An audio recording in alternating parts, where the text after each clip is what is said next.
we didn't get to show you the Welcome to Maryland sign because things got a little hairy there with all these crazy roads. We're following our Garmin 1090 for RVs, but it ended up bringing us through Washington, D.C., which was very lovely and fun to see, but it got real hairy. And then coming out of it, the Garmin suggested we follow the Baltimore North Parkway, in which we saw signs that said no trucks, and pretty much we're considered a truck, so why would we go that way? We're not really sure. We could have gotten stuck in a tunnel and possibly had a call and have us back up or try and back up. Okay, it would have been a disaster. But here we are on safe roads, so hopefully all will go okay. Put in the comments below if you've ever encountered going on a parkway and what happened. Hopefully nothing. So if you're driving up from the Virginia southeast area going into heading towards New York, New Jersey, and you come across north, yes, thank you. Come across the, what was it, Fort McHenry tunnel? RVs are not allowed in there. Well, propane gas over 10 pounds or any hazmat material is not allowed through there. So we saw the sign and we were kind of like, what? What do we do now? And the signs kept saying, take exit 55 if you have any hazmat material, and I had a propane tank and a slash, so I quickly did a Google search and found out if you were 10 pounds over with propane, you had to avoid the tunnel. So of course we are. We have about, how much propane? 30 gallons. 30 gallons. Did I say 10 pounds? I don't know. Anyway, we had 30 gallons, which was too much. So we tried to be good little doobies and we went off the exit that they told us to go off, and we just kept driving around in circles because it ended up being a cruise terminal. But didn't tell us which way we should go, no detour signs. So in my little research, there were other RVers that said, oops, we didn't see the sign until too late, so we went through the tunnel. So instead of just going round and round and having no idea how to get around without going through the tunnel, we just went through the tunnel. And it was fine. We did okay. Although it could have been an explosion, I guess, which is why you can't go through the tunnel. There wasn't. Everybody was fine. And voila, we did it. And we're safe and everybody's safe. So I don't know what advice to give you, except if you can figure out beforehand how to get around that tunnel and perhaps go a different route, great. Otherwise, everybody was safe. It was all good. There was another RV behind us who were probably saying, well, they did it, so we can do it, and they must know what they're doing because there they go. But we didn't know what we were doing, and so we had some followers, and everything was fine. It was all fine. So we did that. It's been a wicked ride. What did you say? Wicked, huh? Speaking of wicked, we just booked our Wicked tickets at the Gershwin Theater for Tuesday night, so we're really excited about that. So we have a full week planned between Wicked on Tuesday, Billy Joel on Wednesday. Thursday we're gonna go see another news show, so that'll be fun. Then some sightseeing. So we are from New York, but we're going to be tourists in New York City, so stay tuned. Hello, Delaware! Welcome to Delaware! Whoop, whoop, whoop, whoop. It'll be short and sweet. Short and sweet. Traffic, traffic, traffic. Jams, oh boy. Gotta love the traffic. So how far in Delaware? How long will we be in Delaware? 20 minutes, half hour. I don't know, it's quick. And then Joyzy. This pretty bridge. So pretty. Still in Delaware.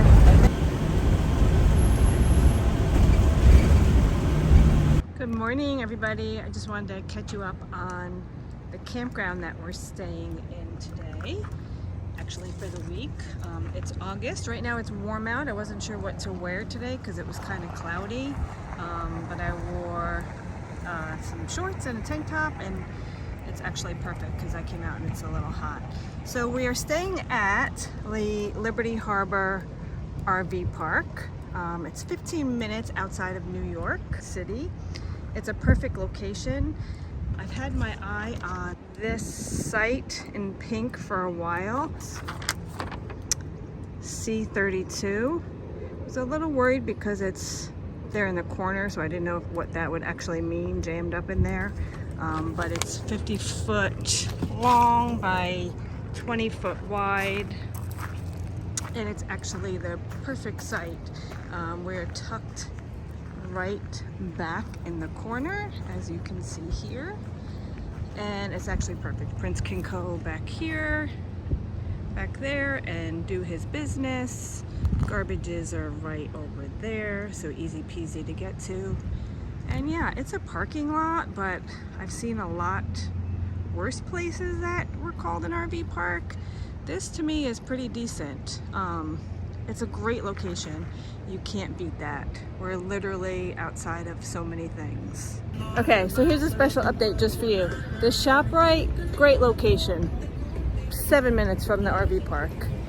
Went in, had no idea where anything was, didn't bring a cart, thought I can get a cart inside. No, you gotta get it inside. Then, of course I couldn't find anything because it's not my store. Then I get to the register and they say, do you want a bag?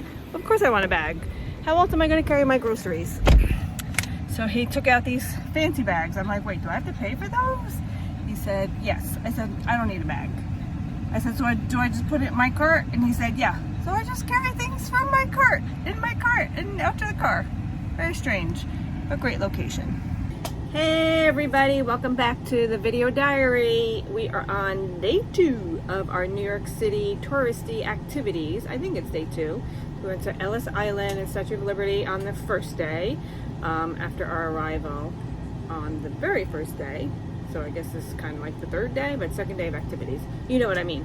Anyway, we had a fabulous time in New York City. We really enjoyed being tourists.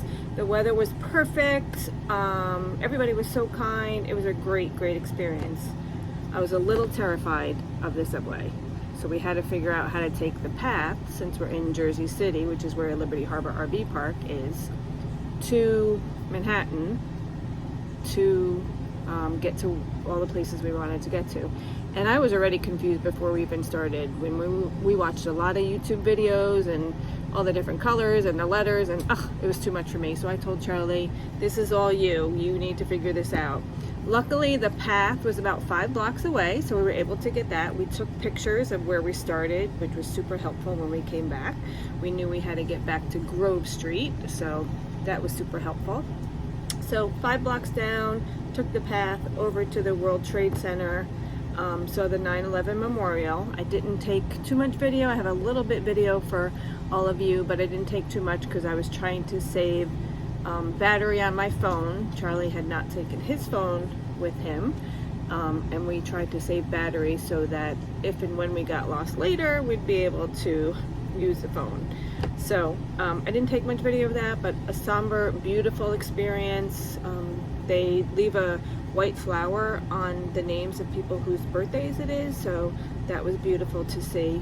In fact, Savannah researched that one of the survivors from the 9/11 terrorist attack comes in on his day off to put the flowers down because he wanted to honor his fellow co-workers and friends. So I thought that was super sweet.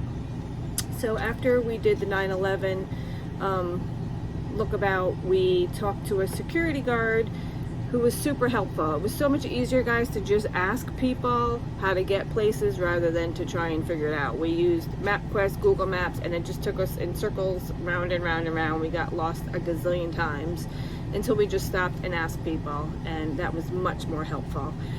We bought individual metro tickets, but I would suggest you get the unlimited pass if you're going to stay more than a couple weeks and go around town. So 9/11 Memorial, great experience. Then we went and we thought we were going to see Kelly Clarkson doing karaoke or something like that, but it was just a van. She wasn't there. Apparently she had been there early morning and we missed her.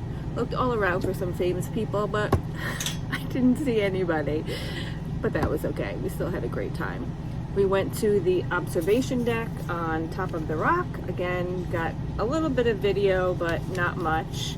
Again, another great experience. It was a beautiful day. There were no crowds, so we got to see all of the skyline, which was absolutely gorgeous. I was a little afraid I'd get sick on the elevator going up because it takes 43 seconds to get to, I can't remember which floor, 46th floor maybe, I don't know, I'm sure that's wrong, but so I thought I was going to get sick, but I did not get sick. My ears popped a little bit. I have Meniere's, so I was worried about that, but that was fine, all good. Got up to the top, beautiful, good sight to see. There are several observation decks around New York City. We chose that one because you're not enclosed. There's a glass partition, but it's pretty open. So we chose that one for that purpose. But there are many others that you can go see. Then we went to Rockefeller Center, hung around there a little bit, did some people watching. I wanted to go to a bakery, so again, we asked somebody. They said go to Magnolia Cafe, which we did. Nothing earth-shattering. It was okay. We got a brownie, but nothing that exciting. And then worked our way to Wicked. Ta-da! It was so much fun. You guys would love it. Highly recommend it. This or any other show, truly. But this was pretty cool. I don't know if you know the story, but it's from the perspective of the witches. Very cool how they tied it all together. Who would have thunk? I didn't know. It was great. Definitely recommend it. It's all about perspective, people. And this was a good one. Then we found our way back home, which was a little terrifying. Again, that was the worst part of the day, but honestly, it worked out very, very well. Both of us gave the entire day, including all the lost places that we went to, a high 9. Pretty bad a 10. It was pretty good. So check it out. See you soon. Bye. Good morning. Welcome to our video diary. I just wanted to catch you up with what's been happening since we've been in New York City. We arrived earlier in the week. We got to Liberty Harbor RV Park. I guess that's backwards when you see it. I don't know. Anyway, it was recommended by some other YouTubers as being the closest to New York City. It's 15 minutes from New York City. It's a great location. I definitely recommend it. It was $135 a night, which seems a little steep, but really for the proximity of where you are, close to everything that you might want to see as a tourist, it's a great spot. So I definitely recommend it. Here is a map somewhere of what the campground looks like, so you get an idea of where the different spots are and how to get in. I was a little worried about this spot where we're at now. We're at C32. I thought, oh, what does that corner spot mean? Are you like on the outskirts of the park, or what, you know, what will that look like? But it's actually perfect. It's a perfect spot. So 50-foot long, 20-foot wide, one of the larger spots. I think there's 2 of them that are that size. I would definitely recommend it. It's the same price as the other ones. So if you can get that one, I would highly recommend it, although all of them are pretty much the same, but they seem a lot closer to the other rigs in the park. So it's water and electric. There is a dump station, so we dumped when we first got here, and we should be pretty good for the length of time that we're here. We're staying for a week. I have to tell you about the other night we got here and we heard this music. So I had sweatpants on, looked kind of grungy, and I said, let's just go walk and see what all this music is, thinking that we were just going to walk along the sidewalk. We are right at the harbor here, so I just thought we would just see some ships, no big deal. Well, you guys, we walked into this like tiki area, and it opens up into this whole world, and this is right at the RV park. So there was brick oven pizza, bars, restaurants, a little beach area where you could sit and hang out, a little campfire thing. You guys, it was fantastic. So for this being a parking lot, you got to go check that out. It was awesome. Apparently it's open every night during the week. Not as crazy, of course, as on the weekends when people are off and enjoying themselves, but it was awesome. We're gonna try the pizza at least one time while we're here, and we'll let you know how that is. But totally cool for this parking lot, and then having that there right outside of our window, we can see the Statue of Liberty. It's just awesome. I definitely recommend it. Even with the price, I would say go for it. So yesterday we went to Ellis Island and the Statue of Liberty. It was raining in the morning, so we were just going to drive around and see how close it was and determine if we should take the ferry from here, because there's a ferry for $4 that goes from the RV park over to catch the ferry to the Statue of Liberty. That again cost $4, but we said, well, let's just see. It seemed like a quick drive, and we always like having our car with us, so we were just going to drive around. But when we got there, we were like, heck, let's just go check it out. And it was a beautiful day, so I'm glad we did. We had plenty of time while we were there. The tickets were about $23, I think, per person to get over to drive the Statue of Liberty, the ferry over to the Statue of Liberty and to Ellis Island, and you can choose which one you want to go to first. We went to Ellis Island first. A beautiful ride on the ferry.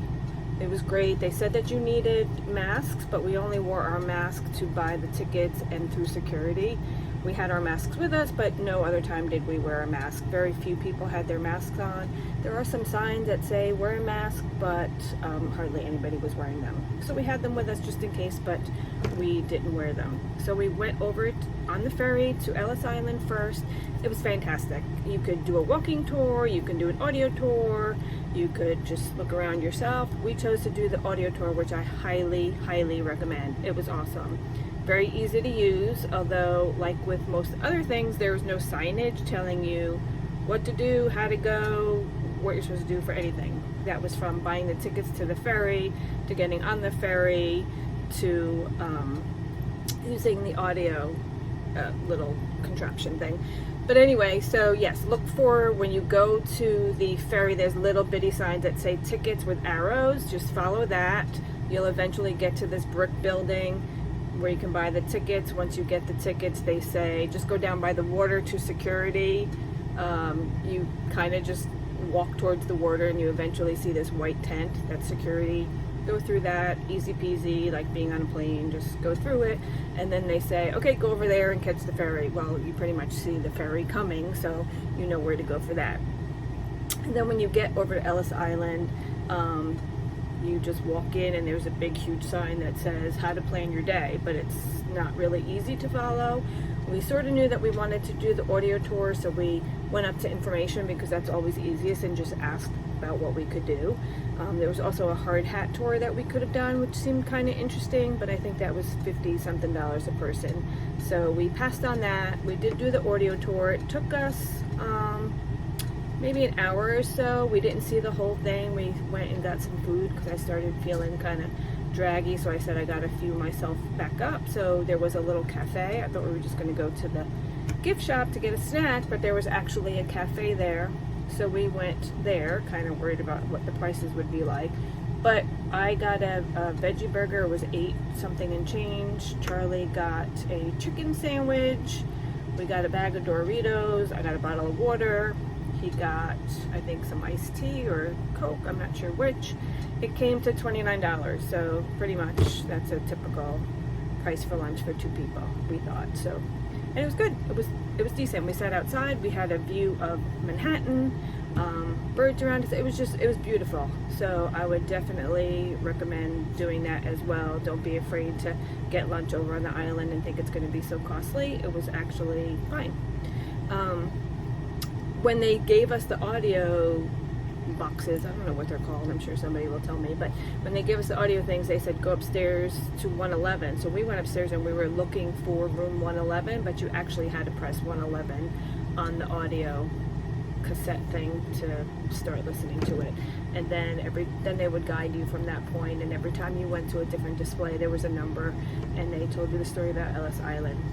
Real fascinating. Again, highly recommend it for anybody of all ages. Once we had lunch, we were going to go back and see the things that we missed, but we felt like we got a good sense of what had happened during the time when the immigrants came over to Ellis Island. So it was getting late in the day, so we decided we would head over to the Statue of Liberty, which was amazing.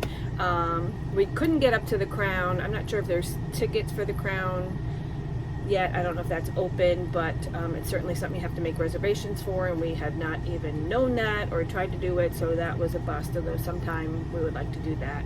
And the pedestal, they were all out of tickets. The lady said that they were short-staffed and only had a few tours going that day, so we didn't do that either. We literally just walked around the island, looked at the Statue of Liberty, which was huge, much bigger than I had imagined. Don't ask me why, I just didn't think it would be that big. But took lots of pictures. It wasn't too crowded. It was a beautiful day. We definitely gave this part of our trip a 9.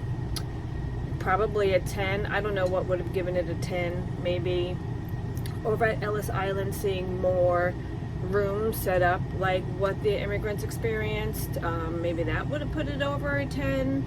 Definitely a 9. If you're coming to New York to be a tourist, definitely hit those spots. The whole day, like I said, we got a late start to the day, and we were home about dinner time, so it doesn't take up your whole day. So if you have other things going on, I would say plan half a day maybe, and you'll be fine. You'll enjoy it, it'll be great, and you'll be off to a good start of being a New York tourist.